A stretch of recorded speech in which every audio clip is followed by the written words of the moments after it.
رمضان كريم كريم كريم شهر عظيم عظيم عظيم رمضان كريم السلام عليكم ورحمة الله وبركاته بسم الله والصلاة والسلام على رسول الله وبعد productive রমাদানে আজকে আমরা আলোচনা করব রমাদানে মুহাসাবা আত্মপর্যালোচনা নিয়ে। সত্যি আমাদের আত্মপর্যালোচনা করা দরকার।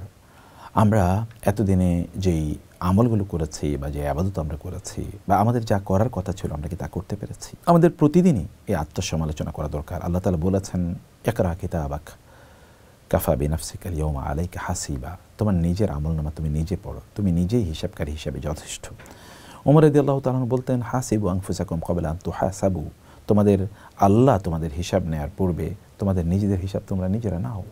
যে ব্যক্তি তার নিজকে প্রতিদিন পর্যালোচনায় নিয়ে আসে, অ্যাকাউন্টেবিলিটিতে নিয়ে আসে, তিনি সফল হনই।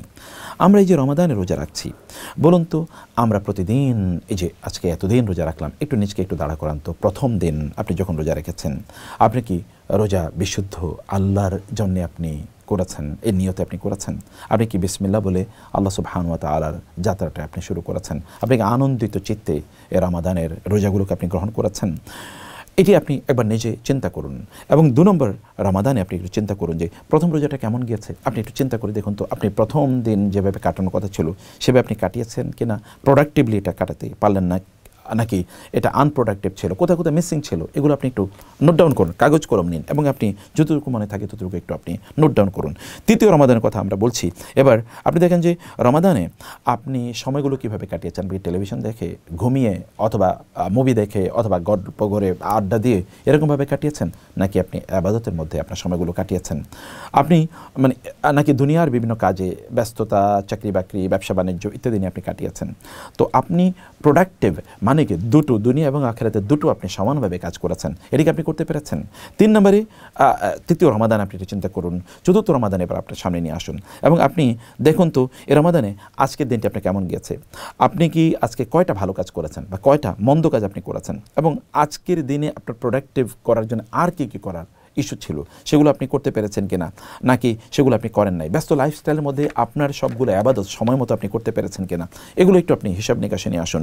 আর পঞ্চম রমাদান নিয়ে এবার আপনি একটু ভাবুন যে পঞ্চম রমাদানে আপনি মানে এই যে আমলগুলো করেছেন এগুলো কি কারণে এই আমলগুলো করেছেন? আমলগুলো কি আপনার অন্যরা করেছে এই কারণে করেছেন, নাকি মহান আল্লাহ সুবহানাহু ওয়া তাআলা সন্তুষ্টির জন্য আপনি করেছেন? কারণ আমাদেরকে তো জানানো হয়েছে ইন্না সলাতি ওয়া নুসুকি ওয়া মাহইয়ায়া ওয়া মামাতি লিল্লাহি রাব্বিল আলামিন।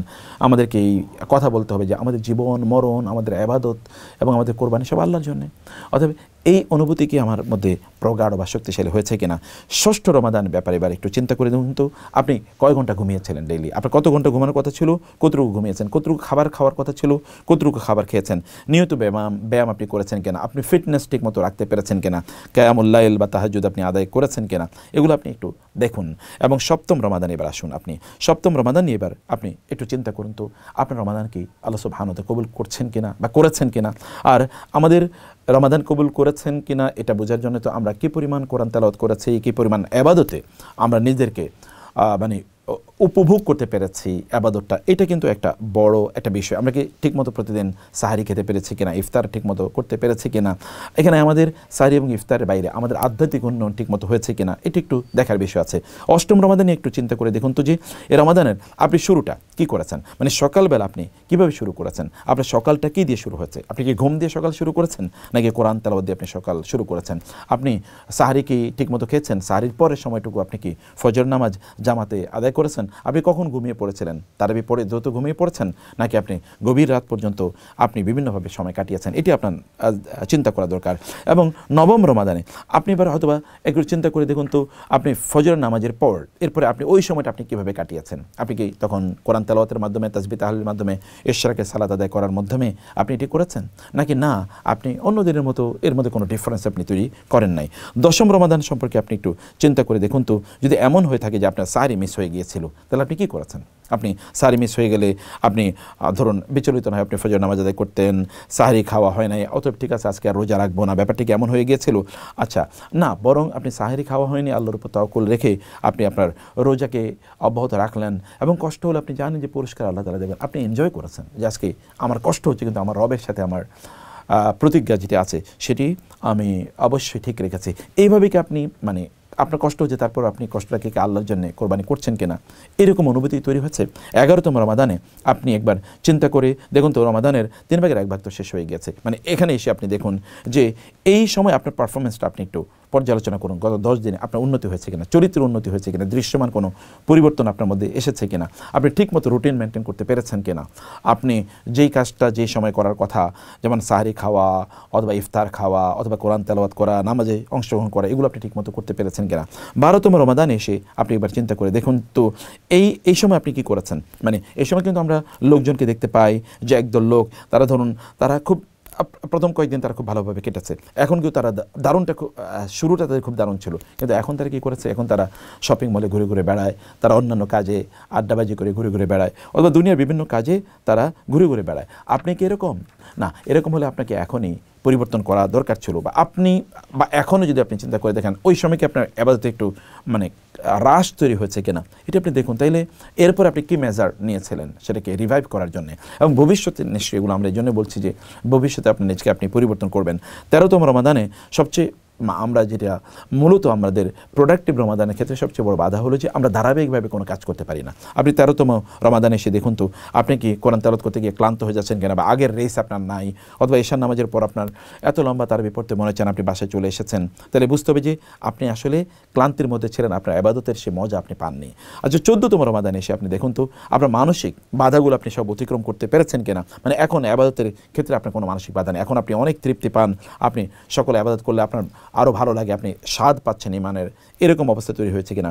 15তম রমাদানে এসে এবার আপনি চিন্তা করে দেখুন যে তারাবির নামাজ আপনাকে এমন মনে হচ্ছে কিনা যে এই তারাবির নামাজ যদি আরেকটু লম্বা হতো, আরেকটু আমার ভালো লাগতো, এমন অবস্থা তৈরি হচ্ছে কিনা। 16তম রমাদানে এবার এসে আপনি একটু চিন্তা করে দেখুন যে আপনার আশপাশে যারা নামাজ আদায় করতো এই সকল ব্যক্তিরা তারা কিন্তু মানে তাদের অবস্থা কী, এমন অনেকে হয়তো আছে যারা এর মধ্যে মারা গিয়েছেন, তারা এখন আর নাই, এমন হতে পারে। তো এই যারা আশপাশে আপনার কাছে ছিল এমন কারোর সাথে আপনার যোগাযোগ কতটুকু তৈরি হয়েছে, আপনি কেবল মসজিদে গিয়েছেন, নামাজ আদায় করেছেন এবং ফিরে এসেছেন, ব্যাপারটা কি এরকম হয়েছে কিনা, মানে সোশ্যালাইজেশন হয়েছে কিনা। 17তম রমাদানে বদরের যুদ্ধ সংঘটিত হয়েছে, মুসলমানরা সেদিন বিজয় লাভ করেছিল কাফিরদের উপরে। আপনার দিনকে বিজয় করার জন্য আপনি কি করছেন, বা আপনি কোনো কিছু করেছেন কিনা, একবার নিজকে একবার চিন্তা করে দেখুন তো। 18তম রমাদান এর ব্যাপারে আপনি চিন্তা করুন যে এই সময় শেষের দিকে আপনি চলে এসেছেন, আপনার রেস বেড়েছে কিনা, এবারও আপনার মাত্রা আগের চেয়ে একটু বাড়িয়ে দিয়েছেন কিনা আপনি। 19তম রমাদানে এসে আপনি একটু চিন্তা করে দেখুন তো আপনি শেষের দশকের জন্য আপনি কতটুকু প্রস্তুতি নিয়েছেন।